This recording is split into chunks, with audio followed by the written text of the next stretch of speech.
am the founder and chief creative officer of DDM Productions.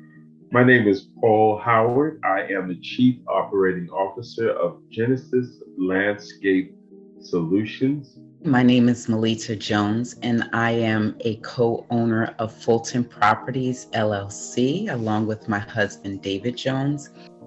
I'm a CEO of McIntosh Estates. I'm a real estate agent. We've been in business for 10 years. I am experienced in real estate for the last 5 years. I've been working with Berkshire Hathaway. I've been in business for more than 15 years. I was introduced to real estate by my mother, Mary Faulkner, who has been such a role model. I didn't realize that I grew up in a family of entrepreneurs, right? I didn't realize my grandmother had a second grade education. So all she knew to do was to sell things to make sure that she took care of her family. And she always spoke about how you build wealth through ownership. I didn't see that as entrepreneurship. That was just making extra money. I am into landscaping because of my father's early introduction in landscaping. I was in middle school. I grew up in the entrepreneur world. So I went to college and learned more about business, and I evolved. And as my parents, their businesses grew, things happened, life happened, and I was able to use my business skills to help my family. So when I jumped into entrepreneurship and said, oh, I'm stepping out to be an entrepreneur, I didn't recognize that I was standing on the backs of other people. Then one day in my early 20s, my husband and I decided to purchase a house. And that was the beginning of our entrepreneurial journey. It also made me responsible for my own financial well-being. And it allowed me also to really step that up. You know that you're going to have a check on Friday for you. And as an entrepreneur, if you don't get out and do it, there is no check on Friday. You know, it's a scary experience, but it was a welcomed experience. We saw all the benefits of owning, of renting. We saw our wealth grow, and we wanted to continue in that process. I was doing a lot of things sole proprietor, and I believe that was the biggest, challenge and mistake was getting people to properly do your taxes, getting people to properly show you how to do bookkeeping for a cash-based business. We did have challenges, and there was not any formal training. Again, my mom was the role model, so I could go to her, but there were things that we were doing that was beyond her experience. I needed additional support.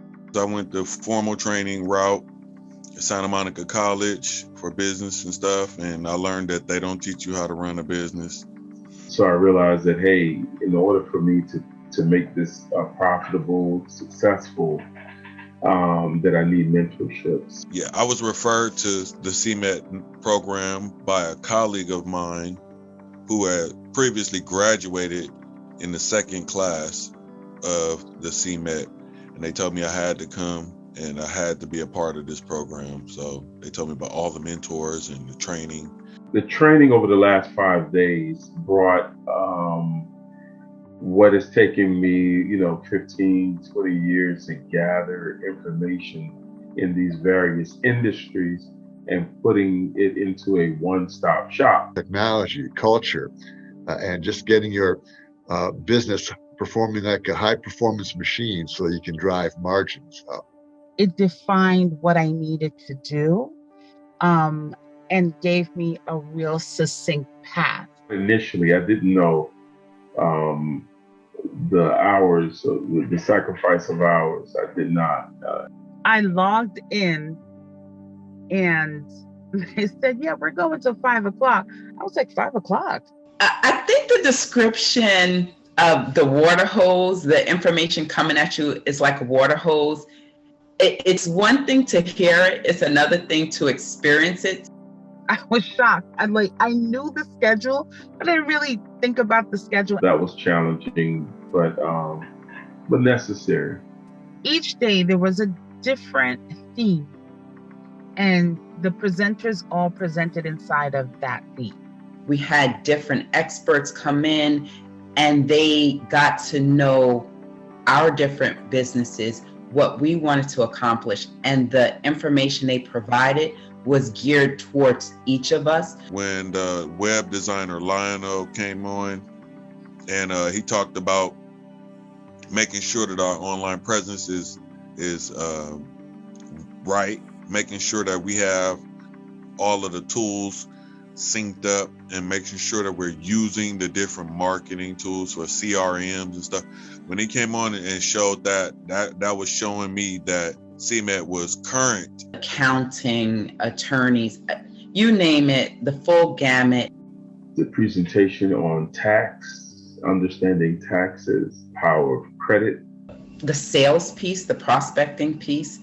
When we ended on that first day, I was more than thrilled, overwhelmed, and surprised by what I received. I know I needed to recognize within myself, which I am aware of. And I realized that I need a team. Drop it, delay it, delegate it, and do it. I put it up on my David was very instrumental in helping me find resources. My experience with CMET helped me to realize that it takes a village. I've literally spent tens of thousands of dollars on trainings. I spent tens of thousands of hours in trainings. And what I got from CMET in 5 days, for absolutely no other cost than my time, has been invaluable. I've been able to get a clear, concise overview of steps to achieve my financial goal. Organizations such as CMET are so important because the entrepreneurs can suffer from scatterbrain and lack of support. Because it's very easy for an entrepreneur to start off with, I'm going to do X, and get sidetracked by something else that may seem really important. When you meet in that next 30-day period and you have done it, you have people to hold you to account and hold your hand. These organizations bring it home, as they say. They anchor you to the concept of a team, and then they mentor you. And they've provided their contact information, and they've shared, we are here. We can ask all of the questions and be given real world answers. I am going to recommend it to several entrepreneurs. I have already recommended CMET. It was a great experience, and I would recommend it to every entrepreneur. This training is great for an entrepreneur at any stage of their